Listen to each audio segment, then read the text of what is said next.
Pursuant to Governor Baker's March 12, 2020 order suspending certain provisions of the open meeting law, GL Chapter 30A, Section 20, and the governor's March 15th, 2020 order imposing strict limitations on the number of people that may gather in one place. This meeting of the school committee is being conducted via remote participation.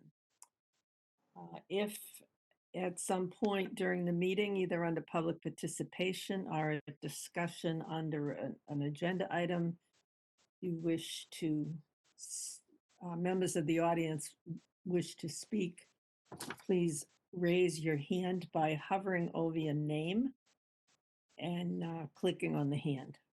Hi, Sarah. Hi, how are you? Good, how are you? I'm doing good.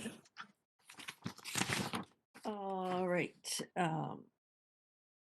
Then for those who might be interested in trying to get into the meeting, which will be on Facebook Live, I believe, under BCAT government channel. The meeting number is 179-631-0344. To join from a mobile phone, 408-418-9388. And the meeting password is Tuesday.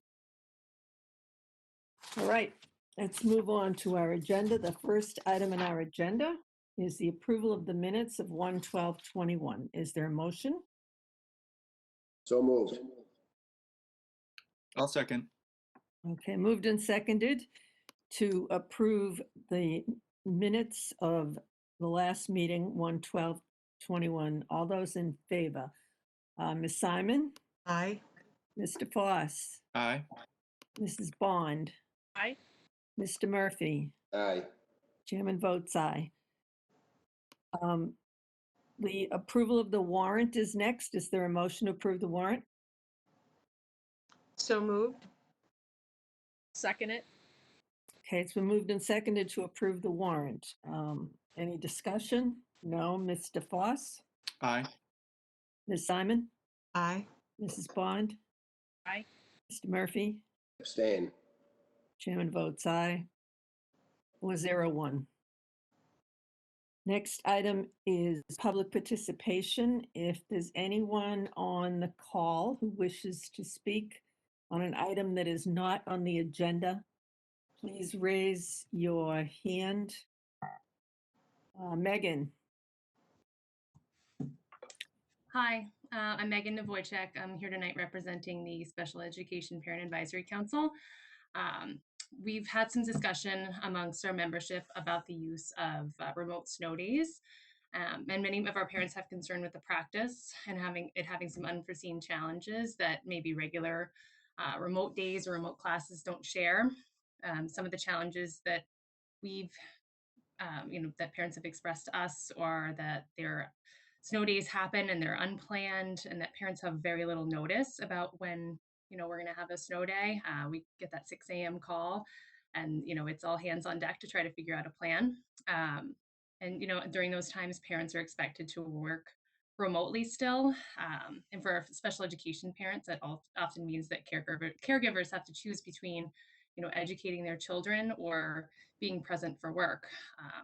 And we also have concerns about paraprofessionals and teachers who would generally be supporting our students, not being able to do so to the fullest extent because they're also home teaching their own children and supporting their own children, their general well-being. And I think that we all agree that these further impact equitable access to learning for students and equitable access for our students being engaged with their peers as well. And last year, school committee voted to not use blizzard bags anymore. It was something that had been tried out, and one of the reasons was that it wasn't equitable for the special needs community. And we were kind of curious as to why there wasn't a vote this time around to use snow days, to use remote snow days. And DESE also issued a memorandum on June 29th of 2019 saying that it was that, snow days should be traditional and not used as remote learning days because of the inequities that any pilot programs that had been running had seen. And, this all brings back to our concern about, our students being supported by their parents, paraprofessionals, teachers, when everyone's being kind of torn in a bunch of different directions. And so we recognize that, COVID's changed the way that all of our students are learning, and that remote learning is sort of a standard practice now. And we want to see, this change because we see our district educators and our parents and students putting in all of this effort, and it's putting a lot of undue stress, I think, on families and teachers as well. And we'd like the school committee to reconsider the use of remote learning for snow days, and really reinforce the hybrid model that families have chosen, because we want to see our children in school, learning in the buildings, present in the classrooms with their peers. And that's what I'm here to discuss tonight. Thank you. So, Dr. Conti, could you, we didn't really make any decision on this, did we? Could you just, go over? Yep, sort of. And Madam Chair and Ms. Novacek, I don't want to shortchange the conversation, so it might be that we want to have a longer conversation with an agenda item. This is just a fairly atypical year, so the school committee had to approve 3 different modes of instruction at the start of the year: a sort of a full return, a hybrid, and a remote. So we're delivering education in a remote setting. And the trouble is we're conflating a whole lot of different conversations. So I understand this is going to be frustrating because I don't necessarily disagree with the position, but it would be really hard for the commissioner to have communities and support remote instruction for regular instruction and not support the remote instruction during an inclement weather day for this year, even though the point was made that the state was not in support of remote instruction for snow days, and they were ending that practice prior to the pandemic. So I think it's a bigger conversation, but I think if we want to sort of narrow it down because it's snowing outside now, I guess Ms. Novacek, what I would sort of glean from the CPAC is they would, if it's unsafe to have the buildings open, they would rather, they're advocating for just the use of a regular snow day and that adding that day on to the end of the year. I think if we get beyond that conversation, it's going to be pretty complicated given the year that we're in regards to discussing remote instruction and hybrid instruction and everything else. So again, for tonight, just because I'm not prepared to sort of get into too many details, but is that what I'm sort of hearing? Yeah, I think that's fair. Okay. So again, I haven't made any decisions. We've had 2 days. One has been I think the Thursday was a full snow day and the Friday was a remote day. So we're split. Again, I hope I don't have to make any of those weather calls. It looks like next week we might have some weather coming in. We have some weather tonight. But tomorrow's a PD day anyway. So I don't make any of those decisions lightly, obviously, but hearing that the equity conversation is something that we can discuss further. So again, I think if we just talk about the snow day piece this year, I think that would be applicable. My understanding is the state is going to go back to their position that they held prior to the pandemic once we're open again. So again, I don't think the remote learning is going to be a long-term issue. Okay.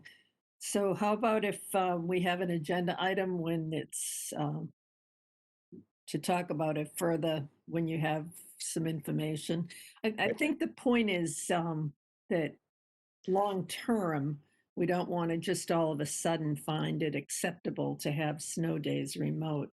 But this particular year is kind of crazy. And again, Mrs. Monaco, I think the plan from the state was to not allow that.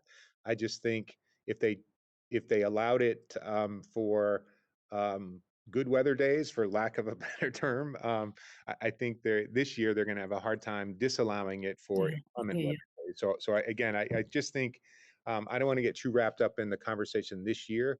If the advice is that I should be more mindful of just making a remote learning day when there's unsafe weather, I'm hearing that, and I will certainly take that into consideration. We may have snow prior to the next school committee meeting, so again, I want to say that I've heard that, but we can certainly talk more about you know, getting through the winter, remote learning. And while I will certainly listen to CPAC and the school committee, I always do. I those decisions about snow are safety, and I'll certainly consider the learning and equity part of that as well. So again, Mrs. Monaco, I don't think it's worthwhile having a much longer conversation about remote learning, because I don't think it's going to be supported by the state after this year. It's going to be interesting, because I think a lot of people have enjoyed the experience, value the experience. So I think there's gonna be a conversation about it. But again, if the state goes back to their established position, it would be the sort of blizzard bag remote learning during snow days is not going to be supported at the state level. Okay, you good with that, Megan? We'll have a meeting, discussion as an agenda item at another meeting. That sounds great. Thank you for your time. Thanks for coming to the meeting. And I'll look out for your cat. Thank you. Martha, you wanted to say something? If I could also just get a clarification, I certainly support the frustration of parents in those situations. But Dr. Conti, it was my understanding that the choice of discontinuing the remote learning on snow days was not our choice. We didn't vote on it. It was the state who made a decision. So we never took a position on that. Is that accurate? For this year, No, last year, before, when the state said we're not going to do these remote learning on snow days, mm-hmm.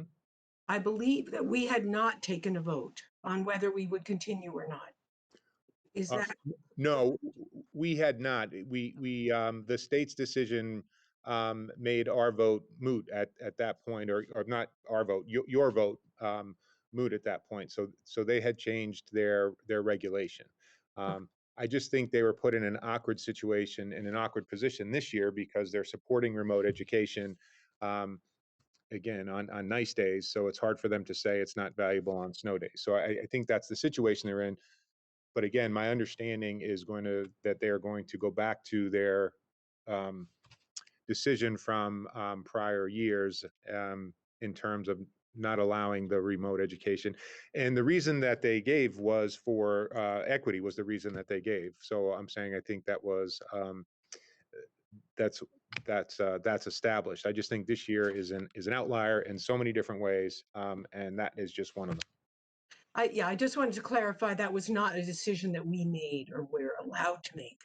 And yeah, and again, through the chair, I think one of the points was that decision wasn't made this year either. So I think the CPAC was saying, did the school committee approve remote learning on snow days? And again, I guess the technical answer is we didn't have that granular a conversation. The school committee did approve remote learning holistically. So so I guess I'm applying remote learning when the weather is inclement. And again, the feedback I'm getting is that that's inequitable to certain kids, and I just need to be mindful of that. So again, I think that's sort of how I'm shaping this, and I hope I'm not misrepresenting anyone's position. Thank you. And I just want to point out, Madam Chair, there is someone else who'd like to speak at public participation who doesn't have, I'm not sure how to raise one's hand. You hover over your name on the participant list and click the hand. Catherine, did you have your hand up? No? Okay. Duffield would like to speak. Oh, okay. Martha Duffield, go ahead. Hi, thanks, Madam Chair. This past couple weeks, there was something posted on the network with regards to a transportation grant, and that we were able to get some for our community as a whole, which was great. In the comments, it was brought to our attention that there was a grant for safe sidewalks to school. And it reminded me of a couple other grants that I knew that had been available this fall, which was the hate crime prevention and the safe and supported school grants. And, I'm still learning kind of how the process works here. So I was wondering what like our process is for tracking grants and making sure that we're trying to get these extra opportunities for funding, especially with the budget's getting tighter, and just kind of what the status of these types of things would be for our schools. Oh, Eric, you got any input on that? Sure. Ms. Duffield, it's not, Ms. Duffield, it's not as, we don't have a formal grant writer, so it's typically if there are initiatives that we're looking at as a district, we'll look for grant funding to support that initiative. So the Safe Routes to School grant, which I think you referred to, I actually think we were involved in working with Ways and Means and town meeting on that grant prior to the building closure. And I think we lost momentum on that, but that was an initiative that I'm sure we'll re-engage in. So I was aware of the Safe Routes to School grant. The other two that you mentioned, I was not aware of.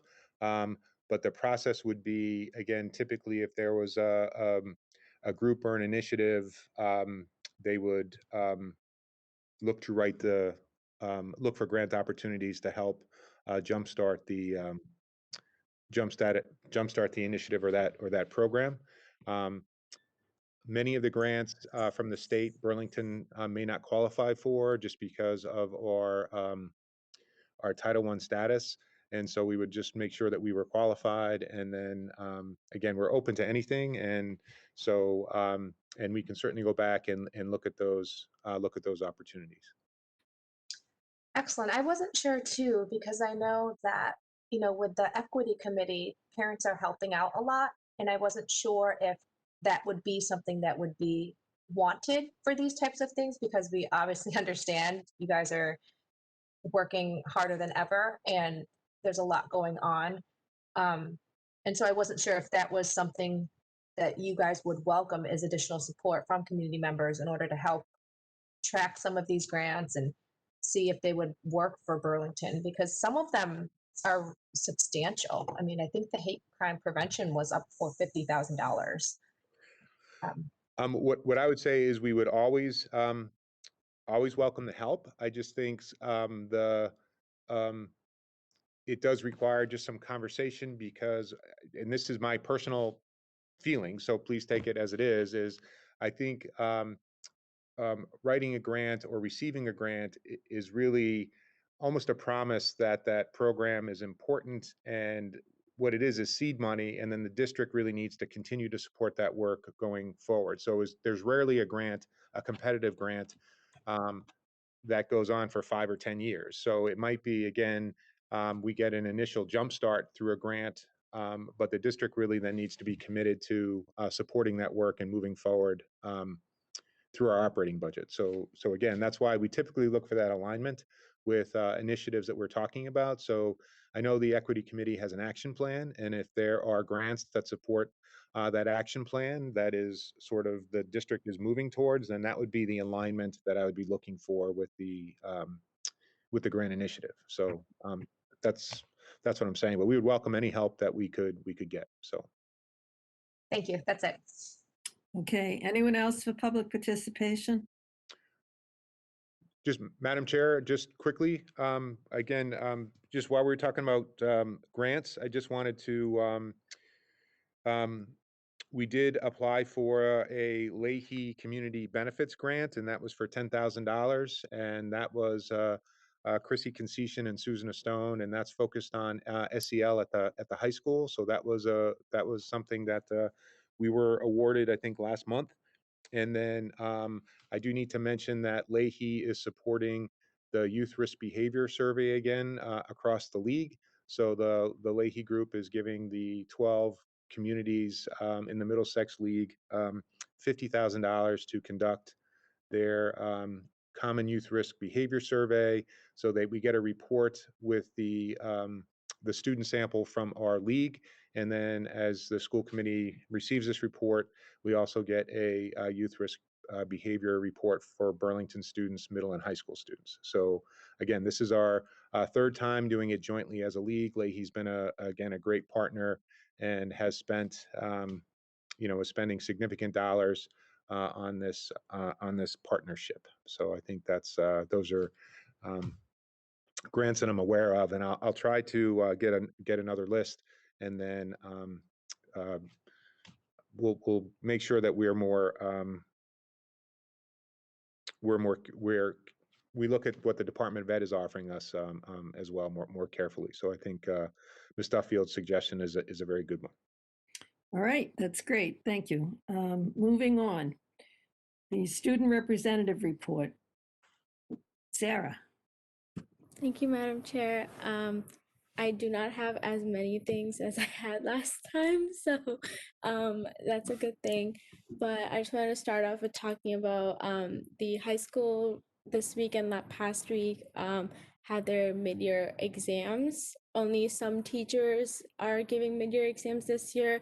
Most of them are not, and as you can ask, even Mr. Solomon could tell you that if you don't take a mid-year exam, then the teacher will just average out the quarter grades, and that will be counted as your midterm grade. So students have been busy with that this week. And then when it comes to many things that I mentioned last meeting, the Culture Fest, the virtual BPS Culture Fest that was happening has ended yesterday. And since then, we have been having a lot more responses than we thought. We have more than 50 submissions, mostly from elementary schools. So we love seeing cute things that all the kids have made. So it's really exciting. We did meet today as a club and we did choose some winners. So the secret hasn't been out yet, so you can stay tuned to find out who won. And the people who won, they won two True Note gift cards or a Schoolhouse gift card. So we'll be releasing that information soon. The same club, the Multicultural Humans of BHS Club, started playing the songs playlist during lunch, where we talked about how it will include songs from different countries and different music industries all over the world. So that has been going on, which I think from feedback, people have been saying that they do like it. So we're going to continue with that. And last time I mentioned that there were Poetry Out Loud finalists. We did have our final competition. So for the school-wide competition, the first place winner was Diana Watson. The second place winner was Mandy Goulds. And the third place winner was Tanya Hossein. So all these people won for the Poetry Out Loud competition. Moving on to the student council, the senior student council specifically is planning different senior events that are potentially might happen. So they're still working on that. And the freshman student council are planning a Valentine's Day fundraiser. They reached out to Nothing Bundt Cakes and Cookie Monster, and they're deciding which one of the two options they will be selling. And they're also planning a mask fundraiser and hopefully a restaurant fundraiser in the near future. So all those things have been happening. The yearbook club is close, 1 month away from finishing their yearbook. So that's another big moment in our senior years.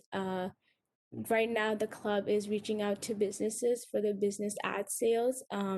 That they're the ads that are printed at the end of the the yearbook, and any business can reach out to us and buy an ad, and it helps with the cost of the yearbook. And so we can make it affordable for everybody. And a lot of parents can also send in ads, or basically anybody can buy an ad to give a shout out to a senior, to advertise their business or anything. So if anybody would like to do that, you can contact our advisor, Lauren McAuliffe. So that's a thing. And then I guess the next part is the Burlington Against Racism youth group. They wrote a letter to the Board of Selectmen regarding the issues that they had when it comes to transportation for low-income students, as well as construction of sidewalks. So the letter was sent to the Board of Selectmen, and they're going to meet with the Transportation Committee tomorrow evening. So I'll have more to give after that. And lastly, the Equity Committee report. We finally had our Equity Committee meeting on Thursday last week. In the beginning, we kind of like had these breakout rooms, and we kind of like talked about like what was happening. We talked about Inauguration Day. We talked about many different things that happened. And after that, we moved on the reports from the working groups. So when it comes to the repository of anti-racist lessons group, they created an entire spreadsheet of concepts, terms, organizations, social media, book lists, anything that's related to anti-racist learning that teachers or potentially anybody can use to foster their or their child's anti-racist learning. So that's going to be organized by grade level, and it should be out soon, I'm pretty sure. And the Supports for BIPOC Staff and Students Working Group started the affinity groups. I know I already mentioned the affinity group for students, but this is the affinity groups for BIPOC, like even like teachers as well. So there are a lot of like teachers who are leading affinity groups for white educators as well, and that will happen in March. But the BIPOC students affinity groups have already been started for the middle school and the high school. And I guess the last thing is the director of DI. The posting closes this Friday, the 29th. So that's very exciting. We have more than 40 applications. So the screening committee will meet first next week and decide who they would want to interview first. So that's it. Thank you. Thank you. Anyone have any questions? Madam Chair, we'll try to have the poet laureate recite at a future meeting. I know we always do that, so we'll just try to do it in a obviously in a virtual manner. So we always look forward to that. So we'll make sure that gets arranged. I was thinking, about the program that Burlington has with the poetry, watching the inauguration. Couldn't help but put them together. I think it's a very undervalued and opportunity across high schools, and I'm just so happy that Burlington has that as an opportunity for all students. So it's again very important, very important. Okay. Oh, Martha, go ahead. Just regarding Poetry Out Loud, I hope that The Hill We Climb will be one of the choices in the future soon. Yes, undoubtedly. Okay, next item, subcommittee reports. Anyone have a subcommittee report? No. Yeah. Okay. Just a brief one, the Burlington Youth and Family Services had a board meeting. We had missed a couple of months because of all the issues going on, and we were able to meet, and things are the Youth and Family Services is up and running. They have their usual number of interns. They've been working as closely as possible with our guidance counselors, with Chrissy Concession at the high school, and trying to make sure that the kids, they're very aware of the stress levels and the problems that kids have been having. So they've been continuing their work and hoping. And we also were able to add their contact information onto the website a little more obviously and accurately. They had a new website, the link didn't work. So now the link works if somebody is needing counseling services for children or families. That's an available resource that we have in Berlin. Very fortunate to have here in Berlin. Okay, thank you, Martha. Moving on to the next section, coronavirus update from the superintendent. Eric, I didn't ask for this to be a separate part of the agenda this time, but could you just toss in to your comments how the middle school's doing with the live streaming?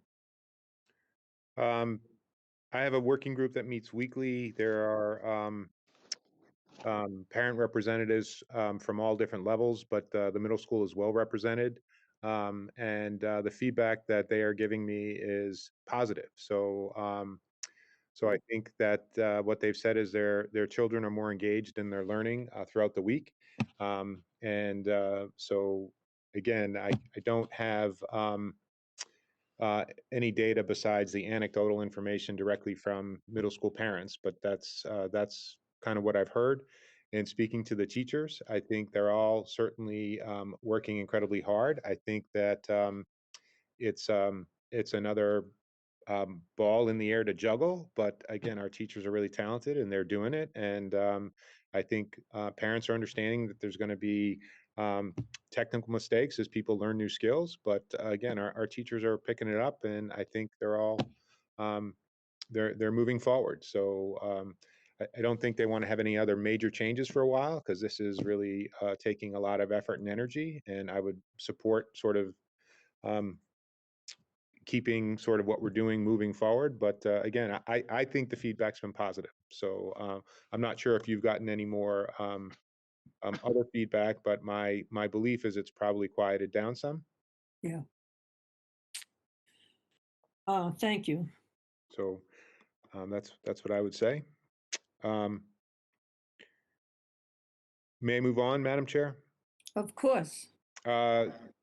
What we're going to try to do, which is a little bit more typical, and going to try to insert as much normal back into school committee meetings as possible, and maybe for my own sanity, is we are going to try to have some curricular conversations during our meetings, just because I think it's the most important work that we do. And of course, we have other safety things that we'll need to cover, and logistics, especially this year. But just wanted to briefly touch on a reading initiative that's taking place. Madam Chair, you asked me for scores, and I will get to those at another meeting. I just wanted to tell the committee we were just administering our winter benchmarks, so it really didn't make sense for me to give you a summary of fall when I would have the winter benchmarks in a matter of a week or so. So we will look at growth scores, Madam Chair. I know you're interested in that, and I'm excited to present those. But in lieu of our growth scores, we're joined tonight, and I'm going to turn over to Patrick by Renee Sacco, and she's going to talk about a January elementary reading challenge that I think is exciting. So, Patrick. Thank you, Dr. Conti. So again, just wanted to highlight something that's going on, something that Renee put a lot of work into, and that the teachers have put a lot of time into as well. And really, I think one of the things personally for myself with the pandemic and the added screen time, it's been a relief to do a little bit more reading and unplug. And I think this initiative, on top of just encouraging reading, also I think encourages our students to do the same, to just sit back and enjoy a book and kind of try to get rid of all the other distractions that we've been dealing with. So I don't want to waste time, because Renee has a good overview of this. So I'm going to turn it over to Renee Sacco, our literacy coach from the curriculum office. Good evening. Thanks for having me. I'm really excited to talk about the January Reading Challenge. I do a book group. I do an adult teacher book group. We meet once a month, couple of hours. Anyone's welcome to join. And I've been doing it for the past few years, and I've noticed, and it just reiterated to me how important reading is and choice is. But it just noticed in my book group, we all sort of have a book that grounds us in our conversation. This year, it's Stephen Lane's Igniting a Passion for Reading, but it's been Pernell Ripp's books, it's been Donna Lynn Miller's books. And what I also do with that is I challenge teachers to read between 25 and 40 books throughout the year in all different genres. And the books that they read are their choice. And every month when we meet and we discuss the books that we meet. It's a book group. Sometimes they're in school, and last year, quickly and suddenly, they turned virtual, and we kept having them. We did them later at night. Our teachers are amazing. They were dedicated to book group once a month on Thursdays from 7 to 9. And it's something that feeds our soul. So this year, we're rewriting scope and sequences. It's a year where we're trying not to do a whole lot of new initiatives, right? Because everything is new. Everything feels new to everybody right now. So Dr. Conti has said, nothing new, but I'm rewriting scope and sequences to do extra review in the fall and to try to catch up in the winter and the spring, and it still feels new. So anyway, in October, in all this hustle and bustle, I thought about independent reading and how it's typically the first thing out of our schedule, even though it's the most important time of the day. It's the most important time of the day for all readers. It's important. It's even more important for our struggling readers than as it is for our higher readers, right? Our struggling readers need to read more, not always be taught more skill.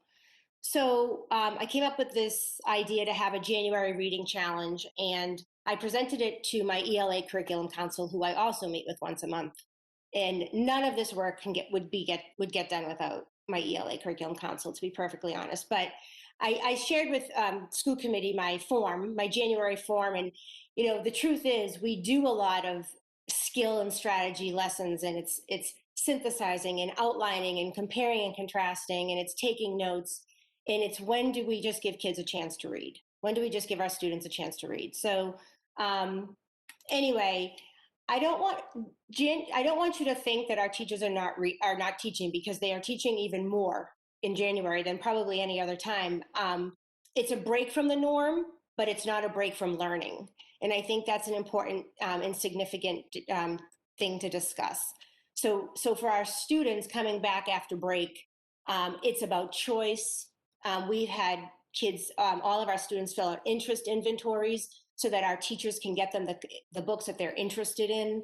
I have our instructional technology support team, our librarians, our tech teachers, all in this with me. So this may have been my little idea, but how it's evolved has been vastly improved by the support of everybody, whether it's Dennis Villano, his whole staff, the remote support people, Jen Sheffer, Rochelle Artizzoni.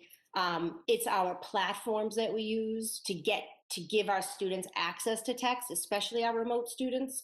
It's Sora, it's Epic, it's Seesaw. It's really just sort of kind of grown into this. It's taken on a life of its own, and I'm so proud of our teachers, and they're so invested. So basically, I presented to teachers after I met with Curriculum Council, got their approval, because I don't like to make decisions myself. So Curriculum Council approved. We put together our list of what our goals were, what our teacher responsibilities, student responsibilities, and really the goal is build stamina in reading, letting just students sit with a book. They don't know how to sit with books anymore because they sit with video games now. They sit with their iPad, they sit with their phones, they sit right in front of a computer, and so don't we. And this is just time to read. And I get emails and pictures and from teachers every single day sharing the benefit, the fruits of our labor. It's been amazing. I put together a quick slideshow. Well, Bob, I'm not going to lie. Bob put together a quick slideshow with some pictures that our teachers have shared that I'd like you just to look through. It's sorted by grade level. Bob, do you mind running that?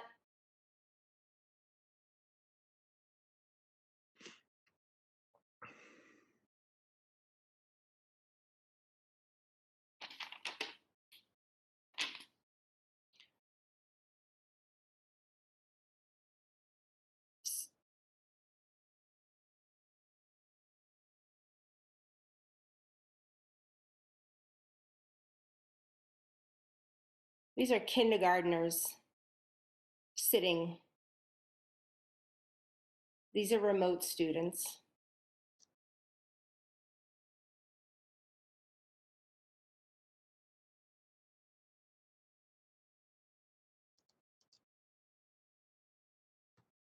Our younger grades are doing some author studies. They're all doing book reviews.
They're doing author book looks. This is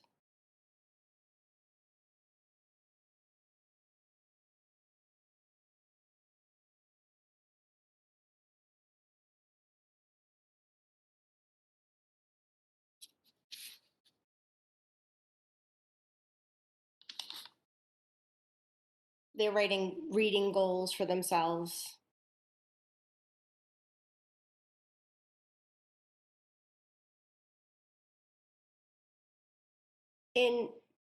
Thanks, Bob. And most importantly, they're talking about books. They are book talking, they're book sharing. After 5 days, they can share books. They have to sit for 5 days before books can be shared. But what our teachers are doing are these book cells, and they read a part of a book or they talk about some of their favorite books, and the goal is to build excitement for these books. And teachers are telling me they have waiting lists now for these books that the teachers are trying to sell to their kids. They are doing read alouds, and so the students want to read the next book in the series or another book by that author. I've seen book reviews. They're doing iMovie trailers. They're writing persuasive notes back and forth about book reviews. And the truth is, students are invested, and I'm hearing from multiple people. I'm hearing from parents. I'm hearing from teachers. I'm hearing from students how much they love this time. I had a special ed teacher tell me that the interest inventory and giving them books that she knows that they want has been a game changer. It's a totally different motivating factor. And I'm just really proud of our teachers for taking this on at a time when there's so much new happening in the district and in the world. And anyway, and teachers are sharing their ideas. If you notice on that list, they're giving me ideas. I'm putting links back onto the January reading challenge sheet for them. We also have a couple of videos. The first one is a kindergarten book review. I think you might have to listen carefully.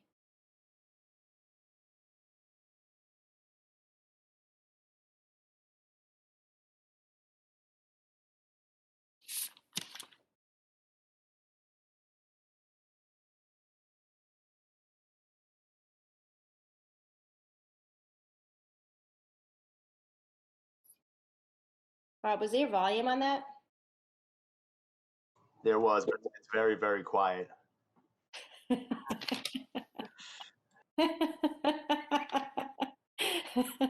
All right, so he can't hear it? Yeah, after reading, the next thing we'll teach them how to record volume louder. She's a kindergartner. She did a good job. Did a great job. We heard it. We could hear it on the computer. Is the second grade one next? Oh no, there's a first grader, right? Let's hope we can hear this one.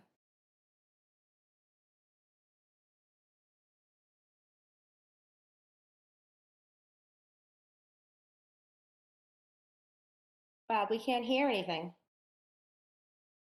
No?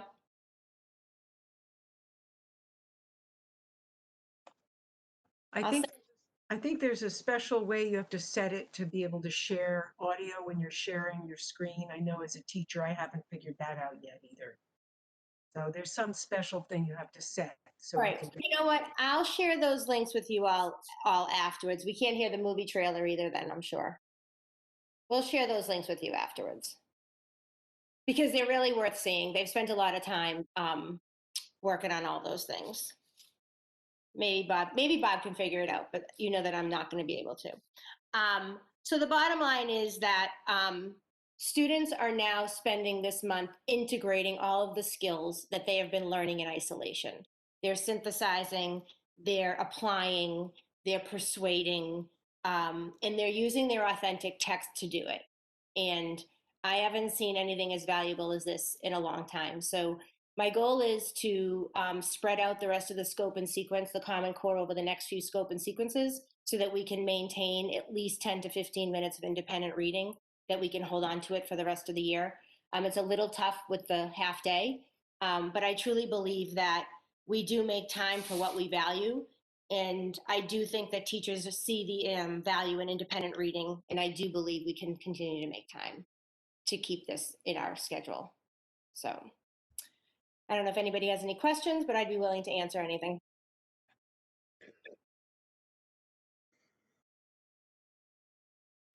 Madam Chair, you're muted.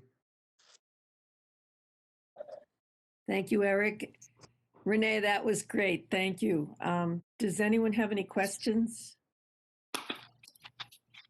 Martha?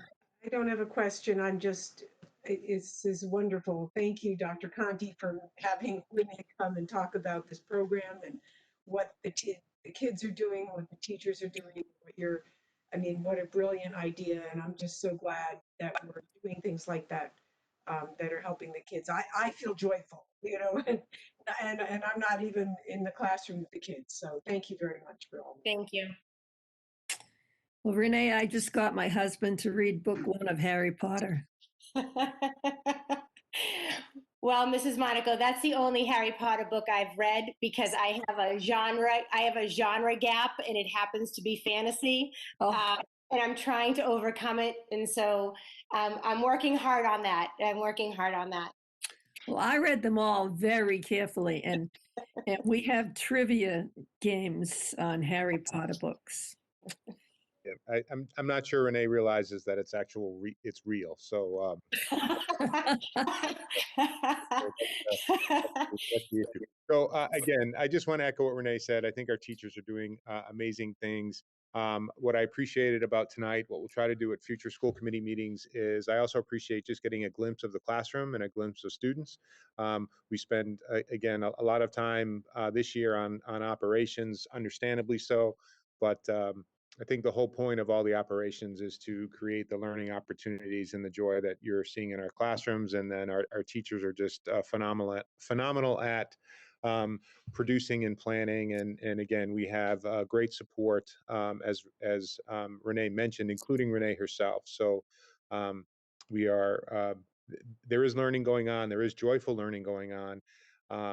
And we'll try to continue to give you a glimpse of that. And just because I think it's important for us to, it's important for us to sustain ourselves seeing that. So I think we'll continue to do that. So Renee, again, thank you all very much. I'm not sure if you have a last comment, but Patrick, if you want to close this out, that would be great.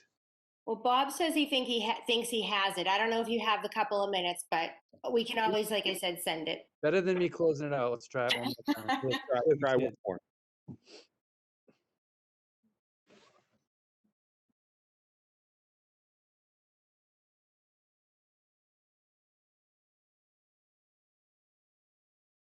We'll get sound and not video now. I thought I went to the right person. I guess not. Bob is shaking his head.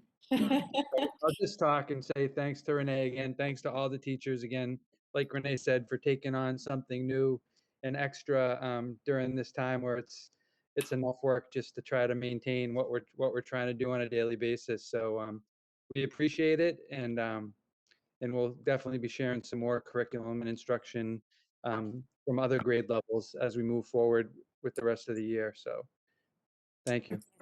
Thank you. Renee, be sure to send us those clips so we can hear the kids. I absolutely will. We have them on a doc. We'll send them right out. All right, thank you. Thank you. Have a great night. Okay. So, School. Yeah, so we did the reading challenge. Yeah. School building facilities update. Right, and again, I might have put these in reverse order in hindsight, but I think again, a lot of the operational conversations that we've been having have been to create the environments that you just saw with kids. But I think it is important, especially this year, for us to talk about the safety of those environments. And I think Bob, his staff have done an incredible job. And I think we're going to talk about an air quality report that the school committee asked for. I just want to take a special point of recognition for some community members who have volunteered a significant amount of time. Ed Parsons and Mike Walters have been working with Bob. They've been meeting regularly, and they've really been so generous with their time and their expertise to help us create this report, and I think to alleviate some of the concerns that people have about the classroom environments that where we expect students and teachers to attend. So, Bob, with that, I'll turn it over to you, and you can spend some time in a report. I did read it, and it was incredibly thorough, and I just think that it is. I was just impressed not only with the initial effort, but the effort's been ongoing and has just become part of our sort of regular operational practice. So again, I don't want to discount those efforts. So Bob, thanks. I just want to say hello to Ed. Hi, Ed. Hello. Thank you, Madam Chair. Good to have you here. Mike Walters is not on the meeting. Is that correct? That's right. He's not here. Okay. So again, through the chair and of course through the committee, I do want to echo what Eric had just said. I am thankful that Mike Walters and of course Ed, who's attending tonight, for the efforts that they've put in, the continued push for me and my staff to continue with these measurements. What I did do is the last meeting we discussed the intro that this report was coming out. Since then, we've had time to share it amongst the district and post it on the website. I think tonight's meeting, what I'd really like to do is bring some attention to it. And if you don't mind, I'd like to read the one-page summary. That'll take a few minutes. Of course, I'd like to give Ed some time if he would like to make any comments. And if there are any questions, I'll handle them. But again, if I could just read this. So again, this is a report for an ongoing assessment. This is the one-page summary. The COVID-19 pandemic necessitated a thorough review of logistics and physical systems in all indoor spaces to minimize risk of viral transmission. The Burlington school system has reacted to evolving knowledge of viral transmission modes, including that of airborne transmission. 2 community volunteers have assisted in estimating air exchange and boosting capacity where and when necessary. To minimize airborne transmission, the ventilation of BPS's 6 buildings was assessed. All building ventilation systems met minimum requirements for fresh air exchange currently recommended by government public health agencies. Performance was measured, deficiencies were triaged, and were addressed through maintenance and repairs. Prior to school reopening, mechanical ventilation systems were serviced until it was confirmed that all classrooms could achieve 3 to 4 air exchanges per hour. Meeting American Society of Heating and Air Conditioning Engineers, known as ASHRAE, classroom standards and limits established by professional organizations for risk mitigation. During the winter heating season, most ventilation systems recirculate air by design, reducing the exchange of fresh air from the outside. To increase clean air circulation, several strategies have been developed and implemented. These include HVAC settings, maximizing filtration of recirculated air, use of open windows whenever possible, and supplementary air cleaning using portable HEPA air filters. BPS has been monitoring CO2 levels in classrooms in order to deduce effective air exchange. A set of baseline measurements taken in November and December 2020 have confirmed the sufficiency of air exchange.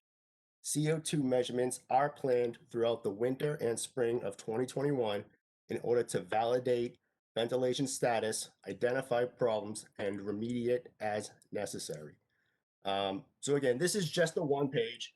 This is a 25-page report. And again, as the last meeting I stated, I think Mr. Parsons and Mr. Walters will not get enough recognition for the work and efforts that they have put into this project. I have publicly thanked them at the last meeting. I'll continue to publicly thank them tonight in further meetings. But again, I do want to stand behind the fact that while we did know that not all of our systems were perfect, as we've continued to find out systems that weren't perfect, we've continued to maintain them, repair them. The purchase of the HEPA filters put into the rooms was a good idea, and we were fortunate in order to get the funding. So that is also calculated in some of these reports as well too. But again, this one report is not the end all be all. It doesn't mean that we're perfect. It doesn't mean that we are safe from coronavirus. It doesn't mean that all of our machines will never need repair ever again. Again, this is a one-time status report as what was already documented. But these reports will continue, and the measurements and repairs of our machines will continue as well too. Another thing that needs to be said is that there's a couple of parts, as mentioned in this report. It's not just the HVAC systems, and it's not just the HEPA filters. We know we're on our cold season, and it's cold tonight, but we also need some help from the staff and students as well too. You know, social distancing, wearing your mask, washing your hands, and hand sanitizer is definitely going to help with transmission, but that's not going to help bring fresh air into the buildings. When possible, we'd like to see some windows open. That's going to help with fresh air, and if possible as well too, we may need to open some doors to the hallways. Again, we're not saying leave them open all day long, but we are saying that if we're sitting in a room with the window shut and the door shut, and we're stationed there for multiple hours throughout the day, we see better data when those windows or doors get opened, at least periodically. Another thing too is that the machines work when they're calling for temperature. So if it's hot in the room, it doesn't make sense to shut the machines off. A better idea is to open the windows, let that cold draft come in, and let the machines work harder to bring that fresh air in. Because not only will the windows bring fresh air in, but the machines will bring the fresh air in as well too. So again, there's a one-page cheat sheet, we're going to call it, that has been emailed to all staff and students. It's part of this report. I'm sorry, it was not emailed to students, just staff. And we'd like to either see that in effect or posted in the classroom. And we'd like them to take that serious a little bit, to keep the machines running at all times, open doors and windows when possible, and keep the HEPA filter running. And all of these combined with other measures in place are definitely going to help our staff and students stay as safe as they possibly can, but at a bare minimum, help maintain fresh levels of air in the classrooms. So again, the biggest concern really was making sure that we brought attention to this report, letting people know that it is on our district website. And if staff has not had a chance to read it yet, I think they should. And if there are any questions, definitely they can direct them to my way. But I did also want to make sure that the school committee and you all here tonight were aware as well of what the report indicates. And again, I'll take any questions that you may have. So thank you. Any questions? Catherine? I think it's a great idea to, distribute the information to the teachers about trying to open windows and doors. Is there any kind of a schedule that maybe you want to send them that they can maybe adhere to on a daily basis to make sure that a minimum the doors and windows are getting open, once or twice a day or something, that just as a reminder for them, not that it's mandatory, but just something to trigger the memory until they get in the habit of it? It's a very good idea, something that I could definitely look into. The one-page cheat sheet that was sent to them already is that initial indicator of what they should be looking into. The biggest factor, though, is that the temperature ranges differently every single day. For some days you're going to need that. Some days the machine's going to be running harder anyways. So it really is going to be variable every single day. And depending on the number of staff and students in the classroom, is going to really kind of dictate the CO2 levels that are in the classroom as well too. So it really is going to revolve around the schedule of those students. Okay. But yes, I'll definitely look into that. Yeah, I was just thinking about it, just as a reminder for them, and because it's all new, right? Right. I'd like to hear from Ed, if no one else has an immediate question. Sure. Thank you, Madam Chair. You're welcome. I think that Dr. Conti hit the nail on the head in saying that the most important part here is that we've created a system for reacting nimbly to the situation and created awareness so that we can do that. First, by studying all the systems, there were 3 different professional reports to assess air quality and the functioning of the systems. What we did with this report is to put that all together into kind of a cohesive picture of what's going on, and also supplement with a lot of data on CO2 measurements that we've been using to monitor the actual effective dilution of gases as a model for the dilution of contaminants, namely COVID, which is what we're worried about now in the event that someone is infected in the building, and achieve reasonable safety.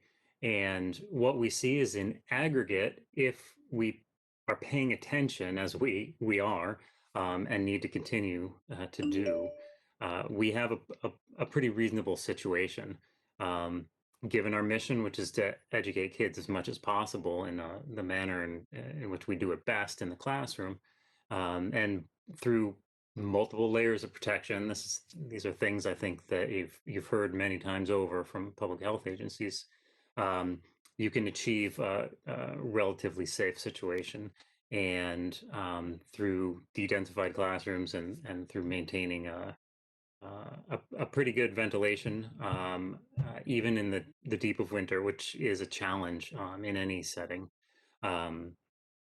I think that we have achieved that level of safety.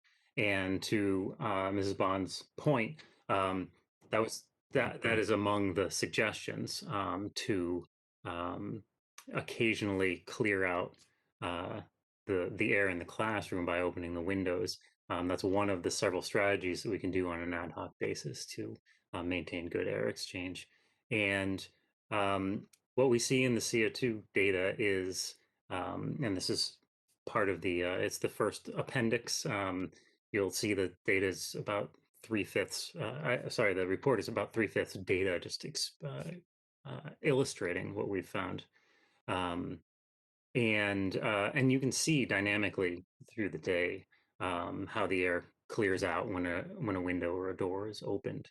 And so by maintaining some movement, we're in a much better situation, and we supplement and overcome the limitations of the ventilation systems that are there. So we should remain vigilant. We should make sure everyone is aware of the multiple steps we're taking to maintain airflow.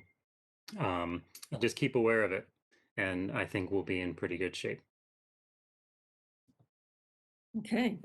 Any questions?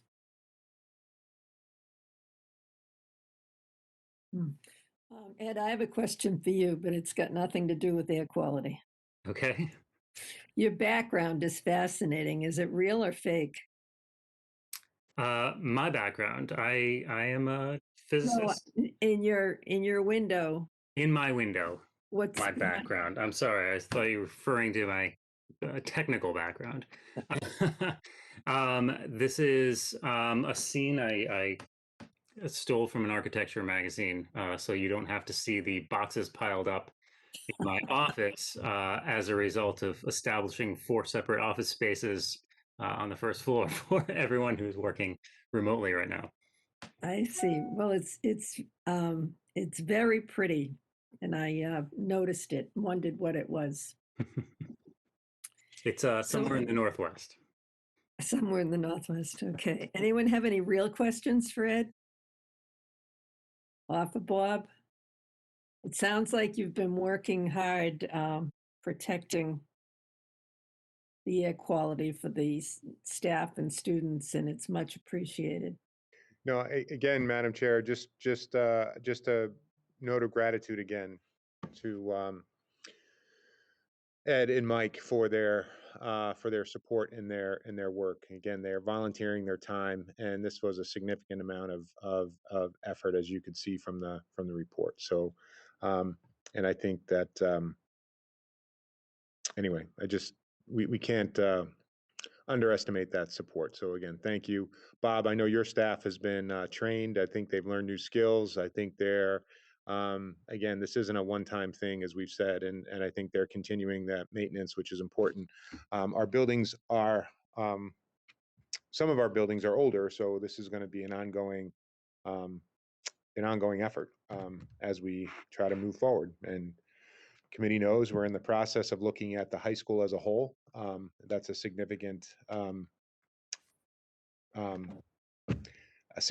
effort, and that'll have a lot to do with air quality, and we have some other projects coming up. So, Mr. Parsons, we hope to you'll continue to stay engaged with this effort, but we hope to have some newer projects where we could also take advantage of your expertise. So, I'll be on the lookout. all right. So I appreciate it, Bob. Thank you so much. Thanks to both of you, especially thanks, Ed, for being here and taking part in all of your work throughout the year. We appreciate it. You're welcome. Okay, what's next? The second reading for the BHS Program of Studies. I think you all received today. It wasn't any new information. It was a clarification of the MCAS. We had received, Joe and Mark had received some questions about the graduation requirements. And again, they are changing. So I think the addendum was just to provide some clarity as to what is latest, and then also to, again, to continue to let people know that we're getting more information almost every week from the Department of Ed. So I just want to make sure that folks receive the addendum. And again, I don't think it was a substantial change. It was really meant to be a clarification. And the truth is, I'm assuming we're going to have to do future clarifications as the state makes changes as we move towards spring anyway. So I'd recommend that the school committee approve the program of studies with again, the document you have with the draft changes, deletions, new courses, and modifications to the programs of studies, again, with the addendum, and recommend that you approve the 21-22 high school program of studies. Is there a motion? So moved. Is there a second? I'll second it. Oh, go ahead, Catherine. We had several seconds. That's good. So it looks like we have a course on this addendum that's being added back in. Honors accounting. Yes, Madam Chair. Okay, looks good to me. Is there any discussion on this? Hearing none, we'll put the motion to a vote. This is for approval of the program of studies for the 21-22 school year. All those in favor, Mrs. Bond, Aye. Mr. Foss, Aye. Ms. Simon, Aye. Mr. Murphy, Aye. chairman votes aye, and that is unanimous. Next item is the 21-22 school choice public hearing. So I need a motion to enter a public hearing. So moved. Is there a second? Second, the motion. to open the It's public- been moved and seconded to enter a public hearing on school choice. Mrs. Bond? Just say aye. Sorry, I had to unmute. Okay, Mr. Foss? Aye. Ms. Simon? Mr. Murphy? Aye. Chairman votes aye. We are in a public hearing. Eric, you want to explain why we're in a public hearing? The state school choice program requires that there's a public hearing, and the public hearing has to be advertised for 7 days prior to, which is why we discussed school choice at the last meeting as sort of a first reading. So the public hearing has been advertised, and if there was it's just part of the regulation in terms of implementing a school choice program. Because we have some new members who haven't been a part of this conversation. Um, Even if Burlington chose not to be part of school choice, that doesn't mean we can't lose students to other districts who do have school choice. So this isn't whether we can allow students to choice out of Burlington. This is a conversation about whether we allow a certain number of students to choice into Burlington. And as Mr. Sullivan, as Mark explained to you all, we're very careful. We make sure that we have room, and the whole philosophy behind it is that if we're already paying for the heats, the light, the classroom, the teacher, and there's room in classrooms, then we can open up that space in a classroom where we're already expending all the money for students from out of town.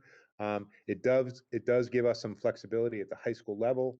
Our student population is more mobile than you may think in terms of families moving, and we have used school choice in the past. And I think it's been very valuable to allow high school students to complete their journey at Burlington High School once started, and receive a Burlington High School diploma. So I do think again, it's just a tool that we have that we've had in place, I think, for about 12 years at this point, and it seems to have worked well. So what Mr. Sullivan is recommended is that for the 2021-22 school year, I'll get that right, I hope soon, we will continue to offer limited school choice by admitting non-Burlington resident students for a maximum of 10 students in grade 9, 5 students in grade 10, 5 students in grade 11, and 5 students in grade 12. And again, school committee is in a public hearing now, and we'll need to close the public hearing before you take a vote. But I will recommend at the closing of the public hearing that you support the school choice program as we've had in place for 12 years moving forward. Okay, so the point of the public hearing is for anyone in the public who wishes to comment on our school choice program, what we're about to vote on. So if there's anyone either on Facebook or in the meeting, I don't see any hands up. I'll look for questions, but I don't see any. I'll give it just a minute.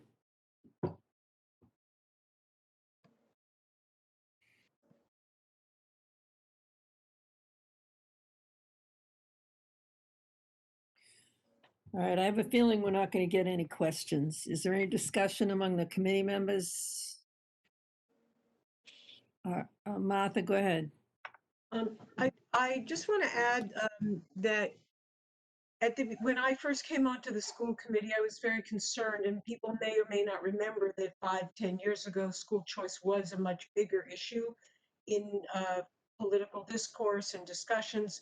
I do have some concerns about school choice as the way it has been rolled out in Massachusetts, but in the programming that we have here that we're offering in Burlington, I do support this, and I have since I've been on the committee, where it is limited to the high school. It's going to benefit kids who may not want to change schools in the middle of their high school career, or it might involve a teacher's child that is already participating. And because the way we do it, where we first make sure we can schedule the Burlington residents before we accept new students.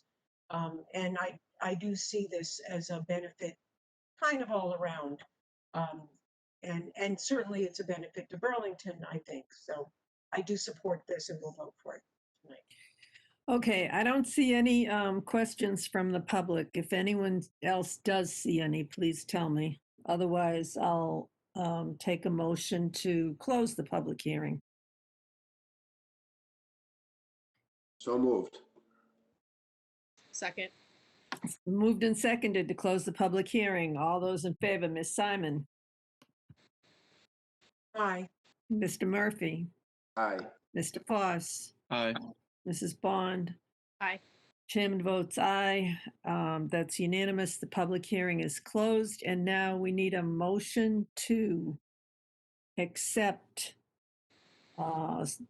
school choice for the school year 21-22 as described last week by Mark and just a minute ago by Eric. So moved. Is there a second? Second. So moved and seconded. Any questions? Hearing none. All those in favor, Ms. Simon, Aye. Mr. Murphy, Aye. Mr. Foss, Aye. Ms. Bond. Aye. Chairman votes aye, and that is unanimous. Next item on our agenda is transportation update. Again, Madam Chair, this agenda item has sort of evolved from when I initially put it on. We'll be having a brief transportation conversation in executive session as well, but I did want to inform the committee that as part of the budgeting process for fiscal 22, we are looking at some alternatives to the transportation agreement that we currently have in place in terms of service, in terms of maintaining the 1.4 mile radius where we're not providing bus service. We're just looking at some different options. So I didn't want to do that quietly. Of course, anything that we will propose will come back to the committee for a public conversation, and ultimately the committee can make that conversation. But we are looking at modifying some of our transportation service into fiscal 22. And again, that is with the assumption that school buses will be able to run at full capacity starting for next year. So I just think it's something that we need to look at. We had to drastically alter transportation during COVID because of the restrictions, and we just want to see if there's any benefit or any appetite on the committee to make some changes for next year. So again, I just wanted to inform the committee that that's work that's ongoing, and we'll come back to the committee. Again, these aren't changes that we would make without having a public conversation and without the school committee's approval. Okay, I would like to recognize Roger Riggs, Steve Moran, and Jaya Borganti. They're all here from Ways and Means. Do any of you have, I guess I skipped over the Ways and Means subcommittee earlier. Do any of you have anything you want to say, bring up, talk about? I don't think so yet. The Ways and Means meeting tomorrow is going to bring up the topic of the guidelines. So we'll, as a committee, have more information at that point. Steve, do you have anything to add? No, at this point, I think you've pretty much said it. The budget guideline setting is in process. The full committee is going to get its first hearing of it tomorrow night at 7. At that point, we'll get the full details from the town regarding the situation and the financial crunch that we're in. There was some discussion of it a little bit last night at the town meeting, but you know, the local receipts in town, whether it's restaurants, hotels, the building permits, are all significantly down year over year, and so that's causing a crunch. And we still, I think, have yet to find out about the state aid for the upcoming year as well. So we'll get those full details tomorrow, and then start the budget season process from Ways and Means. I miss Bob Newfield. Bob, are you there? I'm here, Sorry, I missed over you. and it's Rob. It's okay. Thanks. All right, so Bob or Jaya, anyone have anything to say? No, I don't. Thanks for asking. We'll Okay. wait for the guidelines. Okay, wait for the guidelines. Makes sense. All right. Does anyone on the committee have anything else before we go to the superintendent's proposed goals? No. Madam Chair, I have 2 addendums. Do you want me to wait until after the goals? Your call, Eric. Do what you want. Yeah, because Darren's going to join us, I just let's get Darren on the call, because this is not only about my goals, it's about sort of some training on the updated evaluation process. All right. What are the addendums for? I just had some things change after I had set the agenda. So Okay, no problem. just a couple things I want to talk about with the committee. Yep. Again, I'm not sure, is Darren on now? Well, while we wait for Darren, I think you all should have received the copy of my goals. School committee typically receives these in August or September. This has been a year where we're making adjustments on the fly. The expectation is we're sort of adapting this conversation to a mid-cycle conversation. And so certainly listen to feedback. And then as Darren will talk you through the process, the end result will be typically at the end of the school year, fiscal year in June is when the school committee would publicly evaluate me. Again, I'm the by regulation, my evaluation is done in public. So an acronym that I think some of you are familiar with, but many of you might not be, is superintendents are expected to establish 2 to 4 SMART goals, and SMART is an acronym for specific, measurable, achievable, realistic, and timely. The state loves acronyms, so we will we'll look at that. And again, this year is also shaped by the context of having to establish some sort of a memorandum of agreement with all of our labor groups that apply sort of to this year only. So a lot of the fall, late summer and fall was spent on establishing those working agreements in a COVID environment.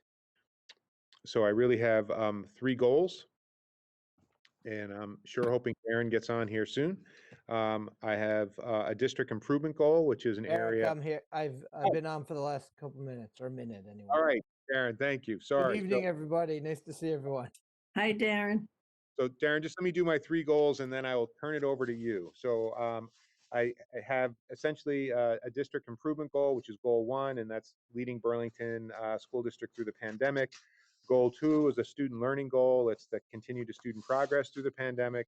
And then Goal 3 is a professional practice or district operations goal, and that's to continue progress in district operations and communication. So those are the areas, and the district improvement, student learning, and the operations and professional practice align with the indicators and elements for superintendent performance that Darren will share with you. So Darren, thank you for joining us, and the committee is yours. Well, good evening, everybody. Happy belated New Year, and hope everyone's continuing to be healthy as we hopefully are getting closer to normal, although we clearly still have a while to go. So, as Eric said, and if you remember, I know there are two new school committee members. So I know you weren't at least present, at least as a school committee member when I presented in June. The state adopted very formal evaluation procedures about 6 years ago now, or 5 years ago, and uh, like everything else during this year, it's been affected, to some degree by the pandemic and obviously the ever-changing emergency issues that your district and all the school districts are dealing with. So, we're less concerned this year, just like in many other districts, with, complying strictly with the timelines and even some of the formalities of the process, and really more are looking to get to, so where the school committee is able to do a summative evaluation come May or June of this year, the final evaluation of Eric. And I did attach to what I sent you yesterday, that final form. And we're not going to be doing that tonight, but I just thought it would be helpful for you to see it and kind of have that in the back of your mind for the discussion tonight. So you could kind of see what we're gearing up to come May or June of this year. So really where we are tonight, and I know that we haven't formally gone through all the steps throughout the year, but we're really in step 4, which is the mid-cycle review of the goals. And Eric just went through and presented sort of his 3 SMART goals, and inside of those, I want to say our 6 kind of sub goals. And really, this part of it is pretty easy. Eric presented what his goals were, and I know that he had emailed those to you a few days ago, and some of the things that he's hoping to accomplish this year, and some of the things he's already accomplished. And really, the purpose of tonight is to discuss, each of those goals with Eric, and to ask him any questions that you have for him regarding each of the goals. And I think the best way to do it would be to go through each one, and also for each of you to provide feedback on how you feel he's doing with each of the goals, what you would like to see him accomplish or integrate into those goals for the district, and provide him feedback and some guidance on the things that you're looking for and how you feel that the district is doing in achieving the goals that Eric had presented. So are there any questions before we kind of get into that discussion? No? Okay. Well, let's do it. The first goal Eric has is district improvement, and that's leading the Burlington School District through the pandemic. And I'm not going to read the whole thing, but his first goal is health and wellness, and it's monitoring and communicating information from the state officials, which, by the way, comes out almost on a weekly basis, if not more often than that, healthcare professionals and our local board of health, to help ensure a safe learning environment is maintained in all the schools. So Eric, is there anything you want to kind of say about that more than you said earlier? No, I mean, other than superintendent goals reflect the work of a lot of different people. So I always am awkward at these meetings because there's many people who contribute to achieving these goals. But I think this is really meant to be a time when the school committee helps direct where we focus our attention. So again, we have spent a lot of time focusing on health and wellness, and I think we acknowledged at the start of the year that I'm not a epidemiologist or a public health expert, so we really needed to rely on directions that we were getting from Mass DPH, our local board of health. I think they've been extremely helpful. We've also been working with the Chan School of Public Health at Harvard, and again, I think the action items that were associated with this is regular meeting with the committee, which we do. Really try to up the communication. I think the weekly week in review for all of you is a way of having more frequent communication, and I hope that you found those weekly reviews helpful.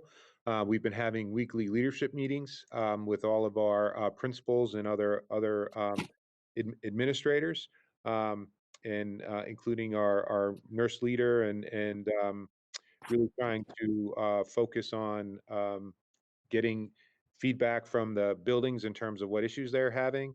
Again, Bob, we mentioned tonight, work with the director of operations to monitor building concerns, just our building envelopes. I think from the report tonight, you've seen that that's been an ongoing effort. And again, I want to make sure I thank everyone for contributing to focusing on that goal. And I think we've been having joint labor management meetings. That was a part of the conditions of the memorandum of agreement that we reached with the teachers. And actually, just this afternoon, we had a joint labor management meeting, and those meetings have been ongoing. So we're really trying to work through the implementation of our joint labor management meetings. And that was, I think all of that's been happening, but I would certainly welcome any other feedback in terms of things that you'd like to see more of in terms of I guess managing the pandemic or communicating about the pandemic. Catherine? Yeah, just a quick question on the health and wellness. Is there any bullet point or anything you want to add in terms of mental health? Because I realize, I mean, we're trying to keep them all safe from COVID and air quality, but I feel it's really taking a toll on mental health as well. I don't know if you have anything to add to that or that we can look at.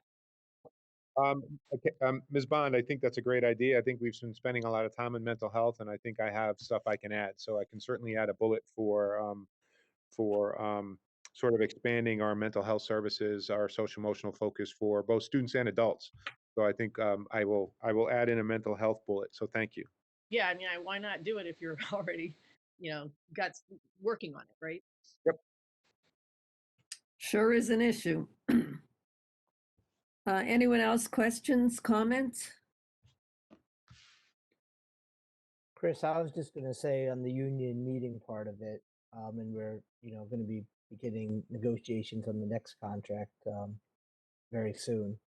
The year began with spending a very, very large amount of time with Martha and Chris and Eric, and Bob was very helpful as well, as were all the principals and Patrick as well. You know, spending a type of negotiation that none of us had ever done before, to be quite frank. All the different issues that the pandemic presented, and that was a huge undertaking. And the meetings were probably twice as long as a normal meeting, and we had lots of them. So that's kind of where that part of that goal began, and now has branched into the Joint Labor Management Committee meetings that Eric mentioned, and we'll be beginning negotiations soon on the next contract. Any other questions or comments about sort of the progress the district and Eric are making on this goal at all, or things that you would like to see in addition to what's been discussed? Tom? Not so much a question, I guess, but just a comment with especially goal 1, goal 2, which are pandemic related, where we have no track record or context within which to measure whatever progress we're making here. It's it's kind of difficult to reach conclusions on that. I'm looking at it more from what's clearly been an extraordinary effort on behalf of a lot of people throughout and continues to be. I think the presentation earlier about the air quality is an exhibit of that. That's clearly a problem that concerned a lot of people. That was an issue that many cities and towns had and weren't able to deal with. And with the help of some community members, we clearly put a lot of effort into that and seem to have worked things out as best they can under the circumstances. So I guess my bottom line as I'm looking at this in terms of where we are on these goals about halfway through the year, like I said, we can't look back to the pandemic of 2014 and measure it against that because we've never done this before. But it seems to me that the progress is being made, the effort's certainly being put in, and I, for one, am the results, we'll find out how everything goes when the year's over. But I'm very impressed by the effort put forth by the superintendent and everybody else on down in the school department, because I think it's been a group effort, and everybody's trying to pull their weight. And I would say at this point I'm satisfied with the progress made on these goals. Yeah. Okay. Anyone else have a comment? Again, Madam Chair, just, I know I maybe shouldn't talk, but I just want to make sure you're getting enough communication. So if it's something you'd like to see more of, certainly there can be phone calls. Just send me an email or give me a call, or let me know if you're feeling like you need more information than you're getting. Eric, I have a comment. I think Darren and you and Martha and I spent most of the summer on the telephone, well, on meetings. It's kind of a memory. We spent so much time.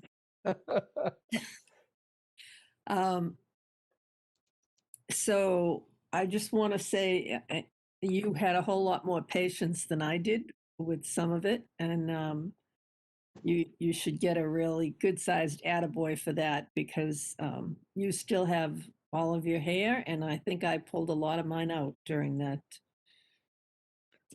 time frame. So I think you did a great job, Martha. So I don't know, are we commenting on all the goals or just the first one now? First one, right? Martha, we can do whatever you want, but Okay, and I also wanted to say that, having been through the discussions that established our memorandum of agreement, I'm really pleased that the Joint Labor Management Committee has been continuing, because there were so many issues that we didn't know the answers to, that teachers were still concerned about, and that was a really top priority for me. I'm really glad that it's happening. I hope it's happening enough for you and for them to, and I also was very impressed, as Christine mentioned. I mean, there were often things that the teachers would bring to the negotiating session that I didn't know, but you found solutions to. You were listening and you tried to find a solution to all of those concerns. And I think that's one of your real strengths. If there's some way that you can resolve things so that the teachers get the resources and the support they need, then that's what you do. And I'm really pleased about that. And I really like your weekly reports that give us the sort of information that we wouldn't get if we only met these every 2 weeks. And the ongoing working groups, those were set up over the summer to help figure out how we could return, and the fact that you're continuing with those, I think it's important, but also that's evidence that you're doing these things, and I'm very pleased about all that. So thank you. And again, we had I think a very dedicated group of partners in our negotiations this summer too. So I think this was new to both the teachers and us. And again, I think it takes two to get through a successful negotiation, and I think they were a very good partner in that. So Darren, do you want me to go on to goal 2, or do you want to take us through that? I think it's fine, Eric, if you want to take them to group 2, because you can say whatever you want to add beyond what you'd said earlier, and then the school committee can discuss. We did segue a little bit into it, as Tom had mentioned.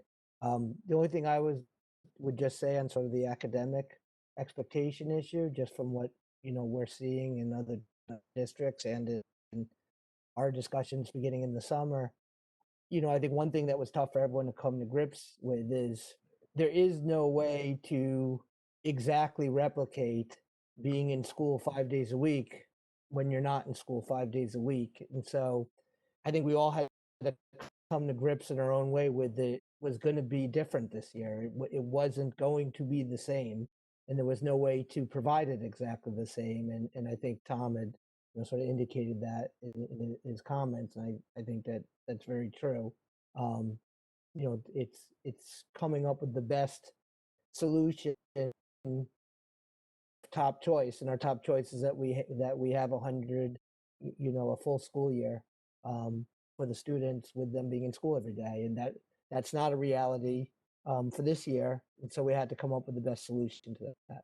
So Eric, with that, I'll let you sort of go through goal 2 and then whatever discussion comes up. Again, goal 2, student learning, is sort of, I would say, the area where I'm most comfortable, in a sense, in terms of my sort of background. And I think we needed to, a bunch of us had to learn new skills. We said this was like everyone being a first-year teacher, a first-year superintendent again, and making sure that we had high-quality experiences, both that are words that we are all learning now, synchronous, asynchronous, and sort of, and those remote, hybrid, in those environments. And we also, I think, had to spend some time moderating both teacher and student expectations, because Aaron mentioned our class time is somewhat limited, even though we've tried to expand it as much as we can, that we had to modify our expectations in terms of the progress that we would normally make. That being said, I think we're seeing lots of student growth, and we are monitoring that, and I look forward to sharing some of that information at the elementary level with the committee, as I said, as we finish our mid-year screenings. So I think that that's one of the things that we wanted to do. I think specifically, we just wanted to provide teachers, students, and families with the necessary tools and supports. I think the MacBooks that the school committee, the purchase school committee supported, I think we've gotten really universal positive feedback from the teachers. They feel like they have the right tool for the job, for the expectations that we have. And there were some very funny things said about the Chromebooks that they turned in, but I think they're pleased with the MacBooks, and I think the investment in their talent. I always say, with building projects with technology, what we're trying to do is provide a teaching space and tools that match the talent of the teachers that we have, and they really deserve the best of the tools in the buildings, because they are exceptionally talented. And again, it's not the computer that makes for good instruction; it's the teacher using those devices and planning that. So I do think that was a wise investment. The other point is social emotional expectations. We said social emotional learning is going to be a priority this year, given the pandemic, the increased anxiety that we're seeing. Ms. Bond, we can certainly have mental health in several different places, and I think we're looking at putting in some structures and supports. As I stated, we've written some grants. We've also extended the DESA screener, which is the Devereaux Student Strengths Assessment, to the high school. And I think we are trying to proactively look at students as in terms of their social emotional growth and expectations. And so I think that was a really important area of focus. And I think it's fully appropriate that social emotional learning is part of our academic expectations and our student learning goal. In fact, I would say that's really been our priority this year. And then I also have here expanding equity in regards to learning. I could really put equity in every single category, so having it here isn't meant to be exclusionary. I just wanted to put it in an area where I think our focus should be.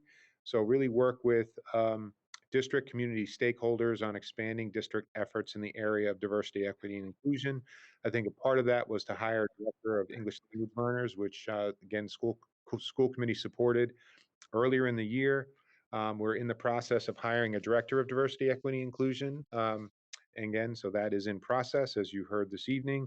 And then we want to put effort into supporting the action plan created by the district's equity committee. So we are putting resources and effort into implementing parts of that plan, again, moving forward. So again, there's a lot going on in terms of student learning, but we are seeing progress. I think we're seeing exceptional instruction, and I think our students have been great partners in terms of practicing safety when they are in person, and I think our remote students and remote teachers are also being incredibly creative and engaged in learning as well. So I'll have some measures of that again, I think in the next few meetings where we can look at some student screening scores.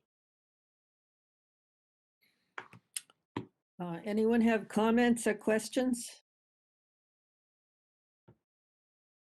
Martha. Yeah, I want to say that the pandemic created this situation where we can't provide the type of education we would like to, and our teachers can't do all the things they want to do, and our students are struggling, and our families are struggling. But the fact that we're continuing to have our eye on the prize, that you wrote that the improving our instructional practice, given our new situation, I think everyone is working on improving our instructional practices and improving our instructional model to be able to provide the best possible academic expectations to maintain the integrity of the curriculum that we're teaching to the best of our ability. And I really support that goal, and I see that happening in the many ways that I hear about things going on. I also, Mrs. Bond, wrote myself a note to add a bullet about mental health in that first goal, and then I got to this goal with the social emotional. So wherever it is, I do see that there's a lot of focus been this year on social emotional well-being for both staff and students, individual level, classroom level. And I hope we're able to reach everyone who needs it. And I hope that's true, but I know that you're trying to create environments and structures so that that does. So I think that's been a really good goal that you've been working on. Thank you. Anyone else? Okay, I think we can move on. Again, thank you, Madam Chair, and I'll be brief with this. This is the professional practice district operations, and again, this is continued progress with district operations and communication. So one highlight is fiscal responsibility and work with town administration, school Ways and Means subcommittee. So Roger's mentioned here, along with the other subcommittee members from Ways and Means, Burlington School Committee, to create, support, and manage a fiscal 22 budget that supports the needs of our educational community while also dealing with the likely restrictions from the financial recovery from COVID-19. I think there's a context this year that is larger than the school district itself, and where we want to be partners in helping the community get through the situation that Mr. Moran just briefly touched on, and I'm sure there'll be more detailed communication tomorrow night at the Ways and Means meeting.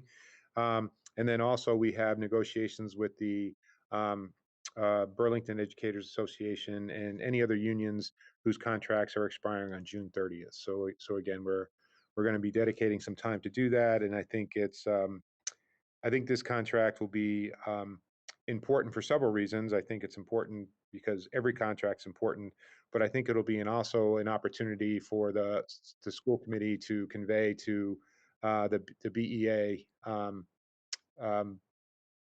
that we sort of respect and understand and appreciate the effort that everyone has put in to learn new skills and to teach through a pandemic. So I think this will be an important time for that. We wanted to maximize the grant funding that we got for COVID-19. I think we shared that with the committee at the last meeting. Again, begin negotiations, prepare a fiscal 22 budget. That's fiscally responsible and transparent.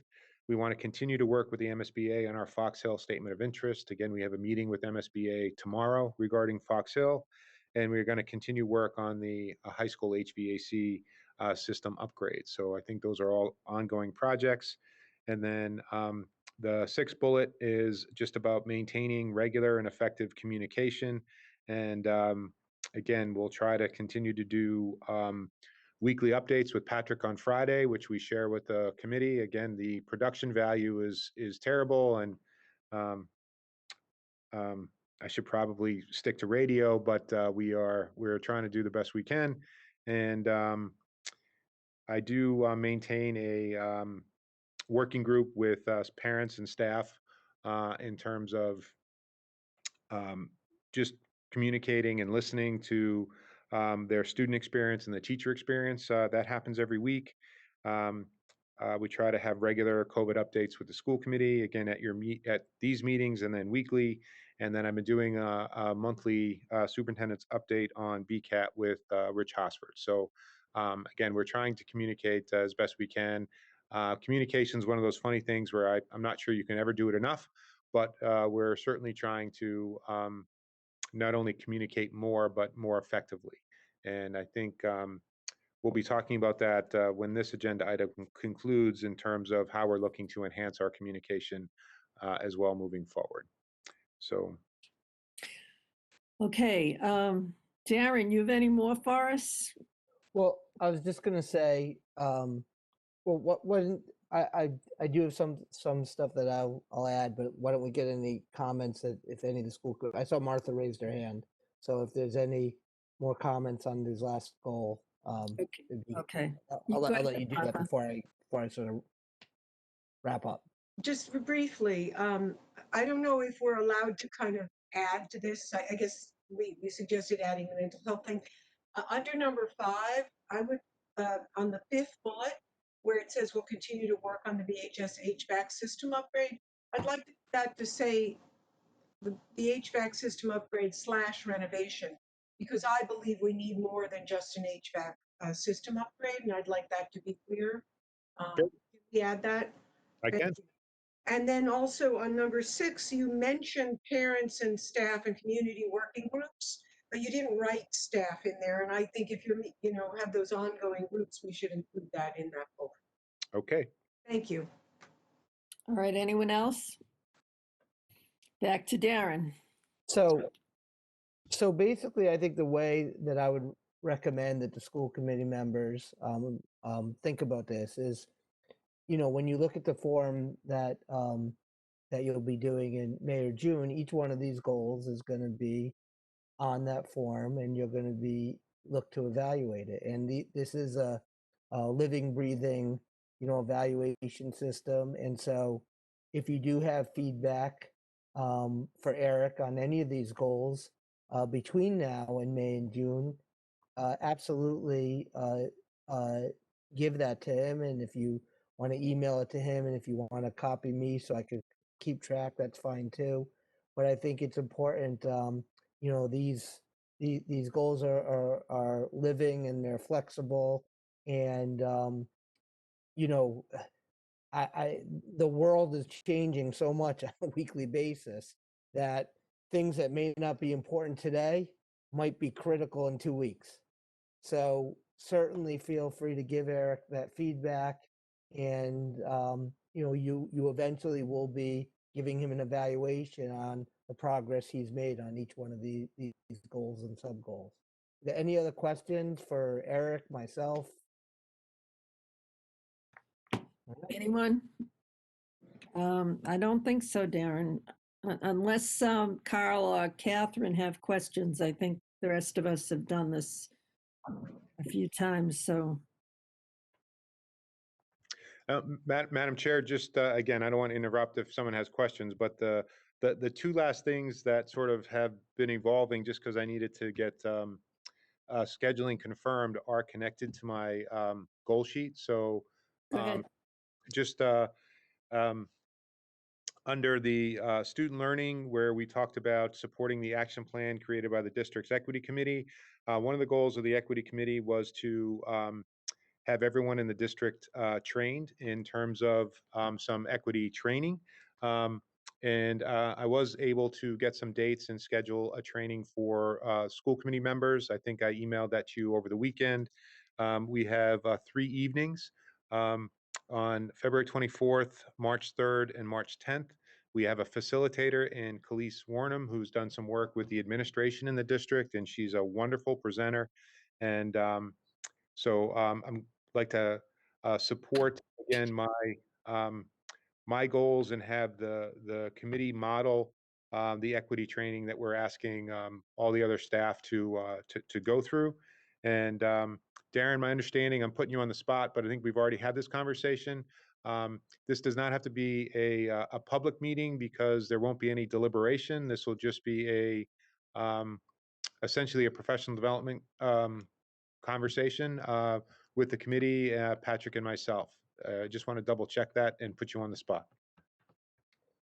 Yeah, if it's a training, it's not that it's not a public meeting, it's not a posted meeting. It doesn't have to be a posted meeting if it's a training. So it means it's not the open meeting law doesn't apply to it. So yes, it was a fancy way for me legal way for me to say exactly what you said is correct. It's not an open meeting.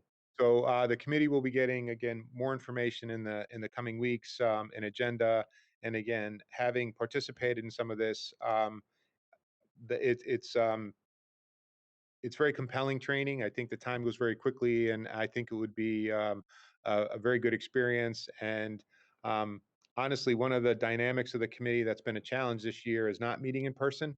And I think just some extra time will really help the committee come together. And I think this is a really important topic for the district moving forward. So that was one piece to the agenda that I wanted to attach. And the second is the addition of a new position. And again, this is to help with communication.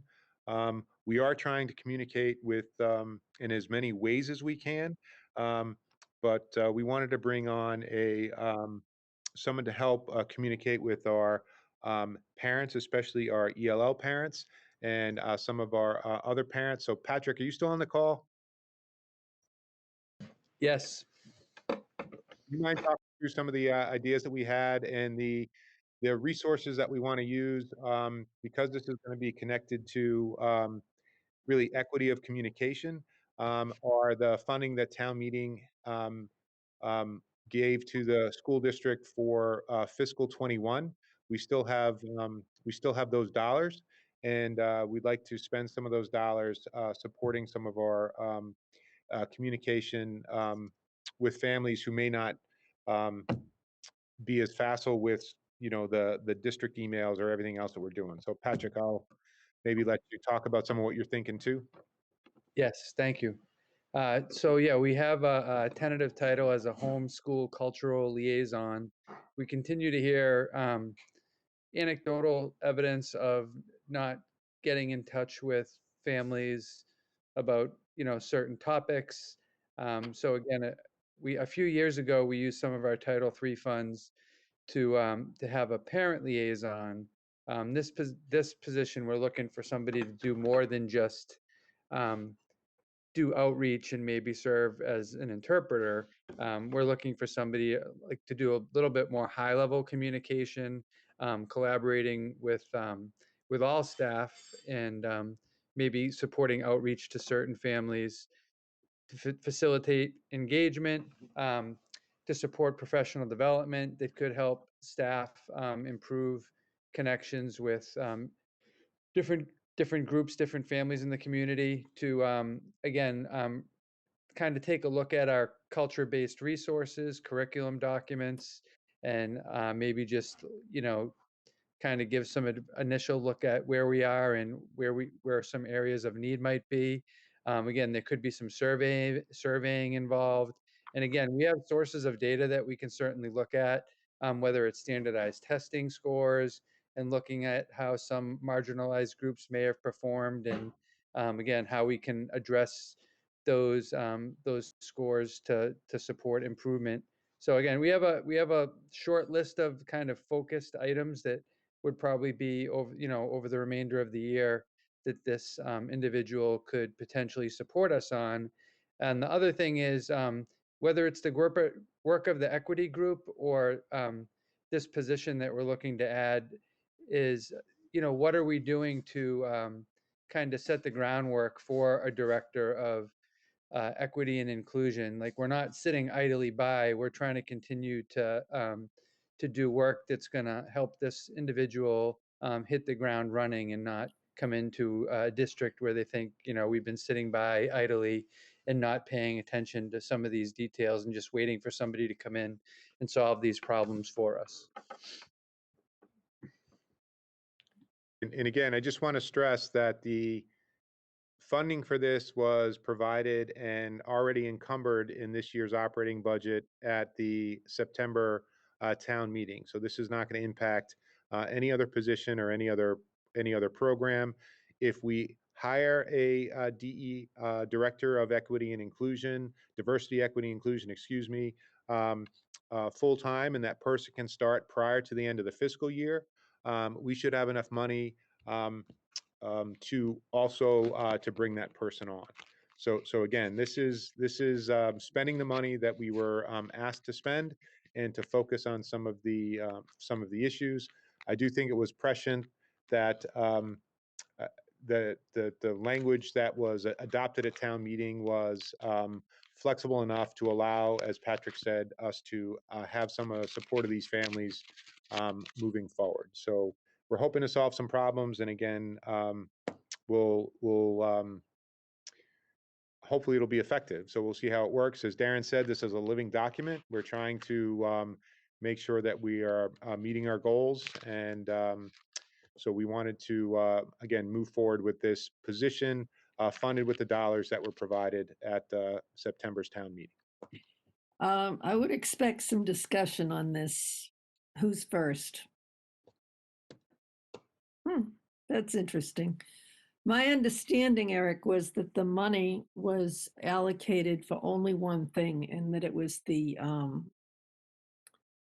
director for diversity.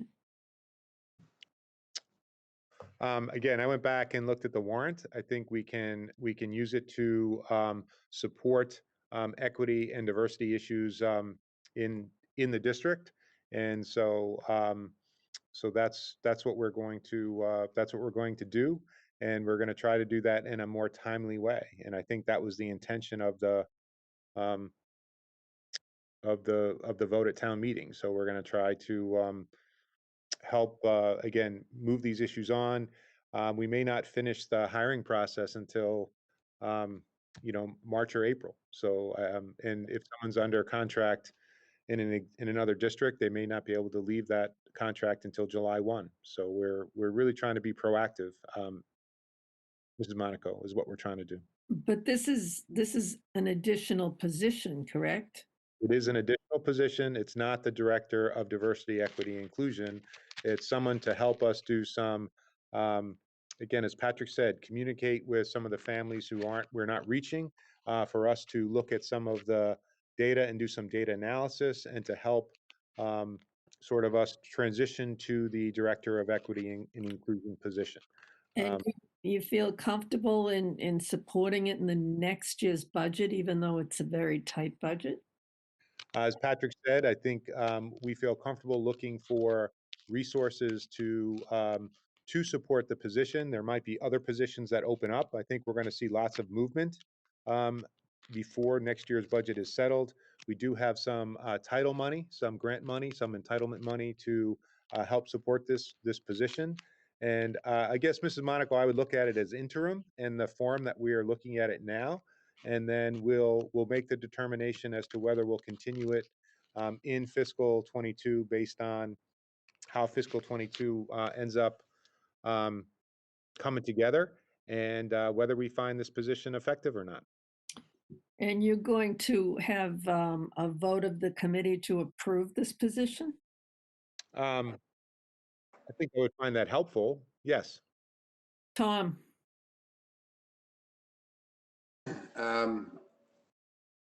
My recollection as to the warrant article back in September matches the superintendent's. I believe the intent was to use those allocated funds towards the whole issue that led to the adoption of the new position. And given the fact that we're not going to be able to, or not going to have to use that entire amount of money, given the time frame within which it's going to take to bring the new person on, I think, given the description of what this new position is going to be, I think it's appropriate use of the funds.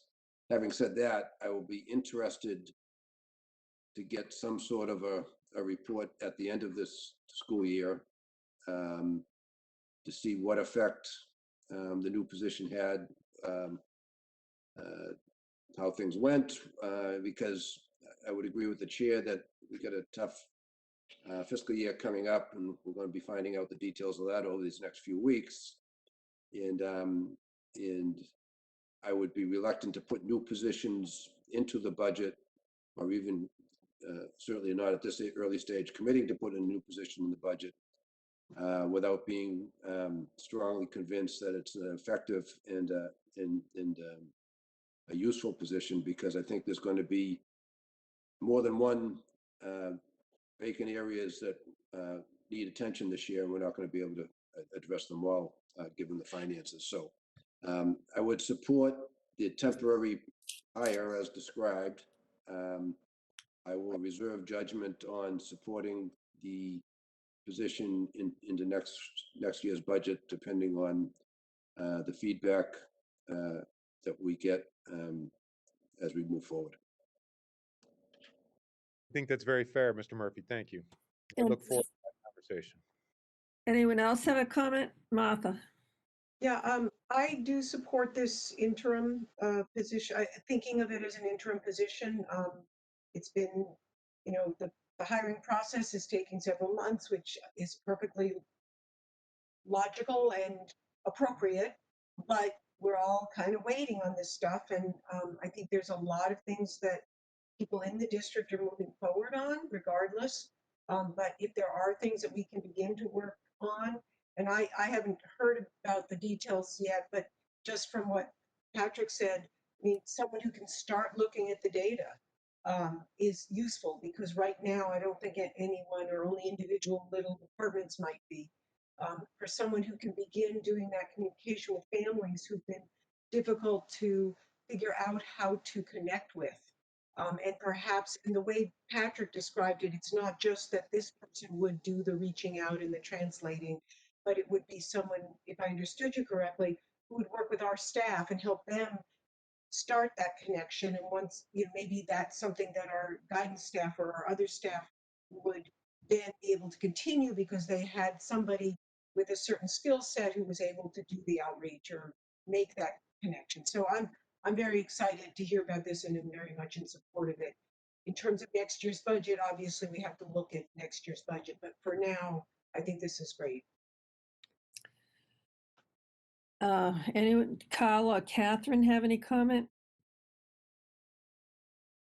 Go ahead.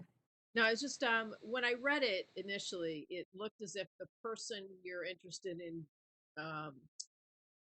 taking over this position, are they interested in staying on long term if we find the funding to continue it? Would it be that same person, or is that the intent? Again, the intent is this position would not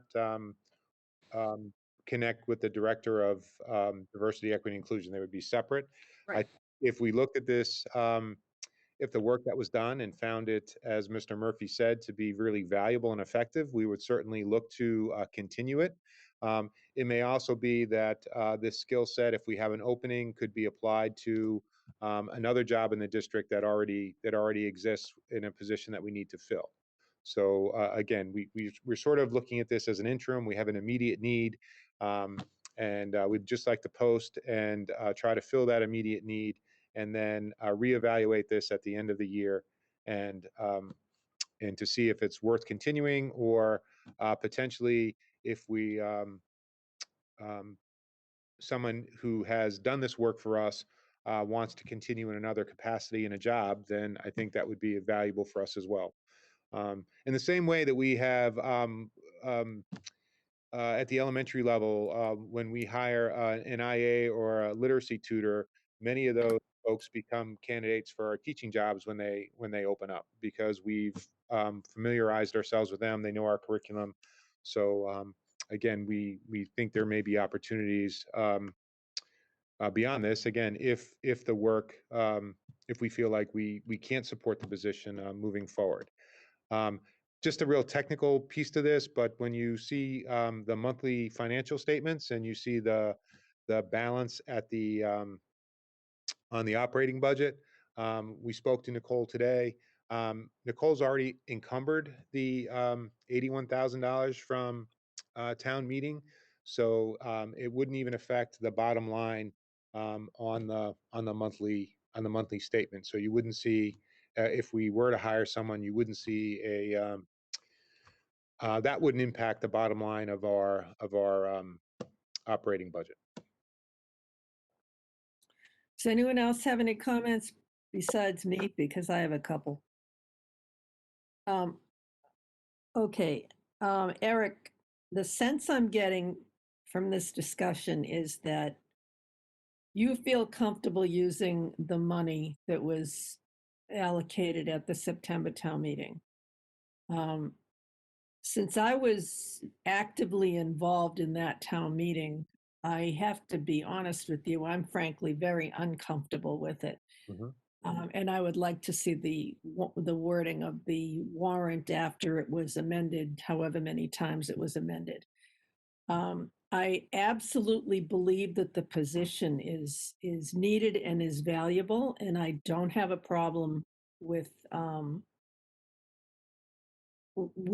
the need. I'm also hearing you say that maybe some other positions in the district might be, one or more might be going away at the end of this year, and that this position could be substituted or become a part of a position that you would not necessarily fill as a result of this. Am I hearing you correctly? Yeah, we haven't even started to get our churn that we normally get in terms of retirements or other shifts that occur. Okay, so when do you need a vote on this?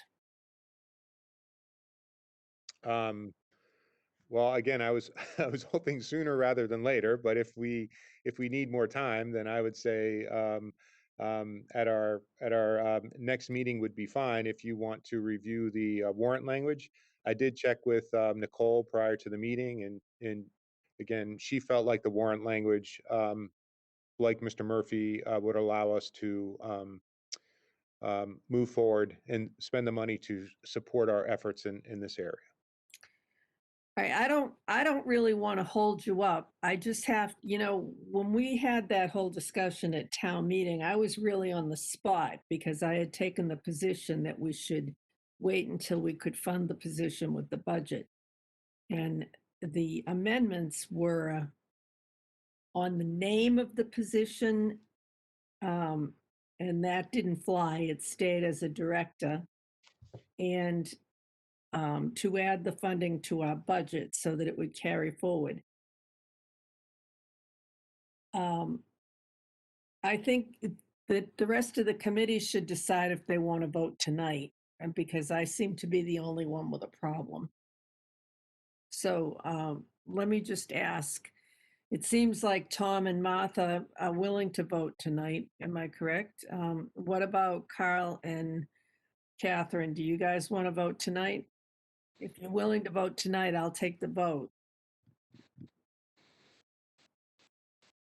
I'm okay with it. Again, I don't see that there's a problem with it either, because from what I read, but I could be wrong. All right, Kyle? Yeah, I'm comfortable voting tonight. As Dr. Conti mentioned, and Patrick mentioned as well, there's a need that this interim position would fill, and it does demonstrate the district's commitment to filling that need. So I'm comfortable. Okay, Tom? Just to follow up on your discomfort a little bit, and none of us have the language sitting in front of us. We're just basing it on recollections going back 3 or 4 months. I think the fact that both the superintendent and Nicole have looked at it and have come to the opinion that they have, that gives me a certain comfort level. This is not just, I mean, they both look at it from their respective perspectives, and they both seem to have come to the same conclusion. So I'm comfortable with that. All right, so there are plenty of votes for to pass this, and so I will move forward and take the vote. But I am planning to vote against it only because of the role that I played in September and not being comfortable with the changes to the warrant. So if someone would like to make a motion.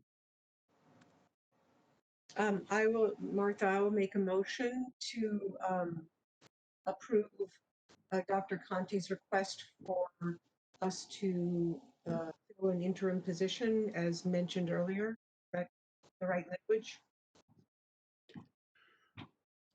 Be funded out of the money appropriated at the September town meeting. Accept that language. Yeah. Is there a second? I'll second it. And Eric, do you want the word interim in there?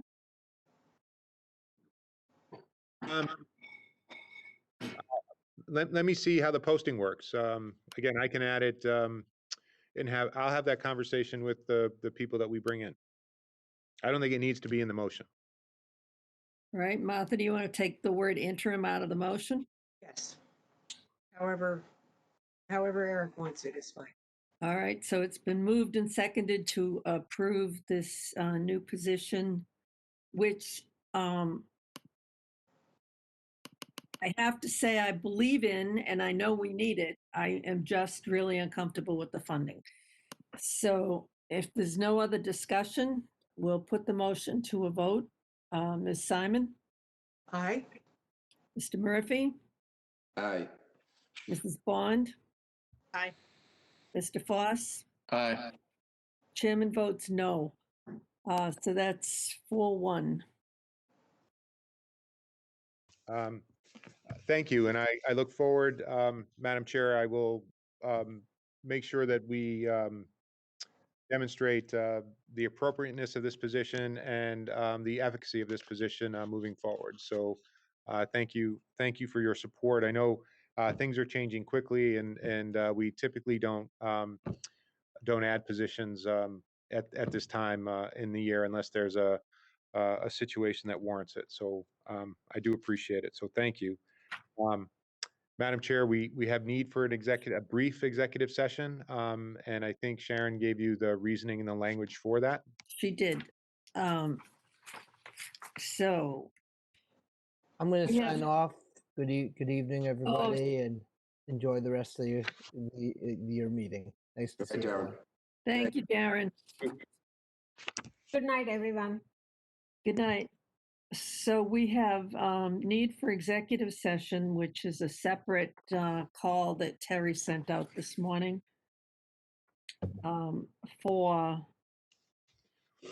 litigation, privacy relative to litigation and negotiations. And those are covered under General Law, Chapter 30A, Section 21A, subsection 3. To discuss strategy with respect to litigation if an open meeting may have a detrimental effect on the bargaining position of the public body and the chair declares so. Mass General Law, Chapter 30A, Section 21A, subsection 7, for the purpose of complying with any general or specific law, specifically General Law, Chapter 214, Section 1B, right to privacy, and General Law, Chapter 12A, Section 9. Also, a General Law, Chapter 30A, Section 21A, subsection 3, to discuss strategy with respect to collective bargaining if an open meeting may have a detrimental effect on the bargaining position of the public body and the chair so declares. Burlington Educators Association and school office personnel. Can I have a motion to go into executive session? We will return only to adjourn. So moved. Is there a second? I'll second. Okay, it's been moved and seconded. Mr. Murphy? Aye. Mrs. Bond? Aye. Mr. Foss? Aye. Ms. Simon? Chairman votes aye. We all have to hang up and log in on the other line. Thank you.